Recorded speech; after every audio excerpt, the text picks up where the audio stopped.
Hola, ¿cómo están? Bienvenidos al canal. La cápsula Dragon de SpaceX impulsó la estación espacial por primera vez hoy, mientras, en los próximos años las agencias se preparan para eventualmente cerrar el complejo en órbita, ¿no? La nave Dragon se encuentra acoplada a la estación, encendió sus motores durante 12,5 minutos, según informaron en la NASA en una conferencia de prensa. Otras naves espaciales ya lo han hecho antes, pero será la primera vez que una cápsula de la compañía lo haga, y un precursor importante de un vehículo Dragon más grande que un día, en el futuro, conducirá a la ISS hasta su desaparición. Es decir, esta ha sido una prueba. Los datos que vamos a recopilar de esta demostración de reimpulso y control de actitud, dicen, serán muy útiles y conducirán a capacidades futuras, principalmente al vehículo de desorbitación estadounidense. Ya en julio, SpaceX había recibido el encargo de desorbitar la ISS no antes de 2030,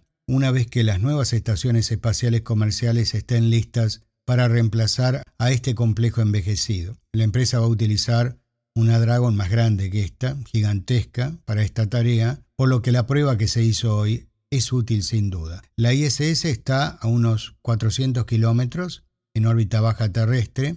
Las moléculas dispersas de la atmósfera terrestre se combinan para arrastrar un poquito el complejo hacia abajo con el tiempo, lo que hace necesario el uso de naves para reimpulsar o empujar la estación espacial a una altitud mayor. Y tradicionalmente, hay que decirlo, son las Soyuz, las naves rusas que han cumplido con esa capacidad de reimpulso, pero las cosas, como sabemos, están cambiando rápidamente. Rusia sigue siendo socio en la ISS después de lo que pasó con Ucrania, aunque la mayoría de los demás acuerdos espaciales internacionales se rompieron, vamos a decir así. La ISS es un proyecto de política y no puede funcionar como partes independientes. Rusia planea seguir adelante con su propia estación espacial no antes de 2028, que es antes del 2030, cuando el resto de los compromisos de esta asociación que hay entre todos los países se caen, ¿no? Porque cesan en 2030. Si Rusia se retira, esto significa que otros vehículos tendrán que reemplazar a Soyuz.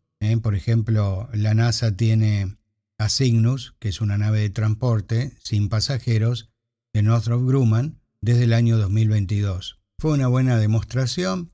Dice la gente de la NASA que trabajamos muy de cerca con SpaceX en todo lo que hacemos en relación con estos lanzamientos de Dragon. Comparten datos con nosotros con mucha libertad y trabajamos en todos los temas de manera conjunta, ¿sí? En otra parte de la conferencia dijeron, obviamente siempre mantenemos como máxima prioridad la seguridad de los vehículos que llegan a la ISS, y eso realmente no ha cambiado para nosotros. Hay que decir que el Falcon 9, que es el cohete más prolífico y exitoso de la historia, tuvo 3 problemas en el lanzamiento entre mediados de julio y fines de septiembre. El primer problema, el 11 de julio, provocó la pérdida de 20 satélites de Starlink luego de una fuga de combustible en la etapa superior. El Falcon 9 volvió a volar 2 semanas después. El 28 de agosto tuvo un segundo problema. Su primera etapa no aterrizó como estaba previsto, también después del lanzamiento de Starlink, que por lo demás fue un éxito. Y SpaceX volvió a volar 3 días después, pero el 28 de septiembre el Falcon 9 tuvo que aterrizar por tercera vez después de un problema en la etapa superior. La agencia dice que investigó cada una de estas anomalías de forma independiente, pero también analizaron cualquier cruce de factores. No se identificó nada común en todas estas anomalías, ¿no? Sin embargo, el panel de asesor de seguridad aeroespacial independiente de la NASA expresó su preocupación por estos incidentes, junto con un pequeño problema que hubo durante el amerizaje de la Crew Dragon. Recordemos que los paracaídas y los frenos tuvieron ligeras anomalías de sincronización que no tuvieron un efecto adverso aparente en el regreso de la tripulación. Pero un astronauta de la NASA tuvo, como lo dijimos, un problema de salud no revelado después del amerizaje que lo llevó al hospital durante la noche. Fue dado de alta el día siguiente. Para la NASA, el amerizaje fue por lo demás nominal desde una perspectiva de la ingeniería.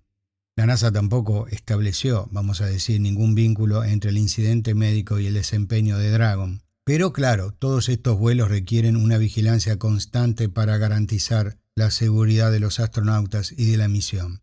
Cuando se observan estos incidentes recientes de las últimas semanas, uno se da cuenta de que es evidente que operar de manera segura requiere una atención significativa a los detalles a medida que el hardware envejece y el ritmo de las operaciones aumenta, ¿sí? Tanto la NASA como SpaceX deben mantener el foco en las operaciones seguras de Crew Dragon y no dar por sentada ninguna operación normal, dijeron también en la conferencia de prensa. Este ha sido el reporte de hoy. Muchas gracias y hasta mañana.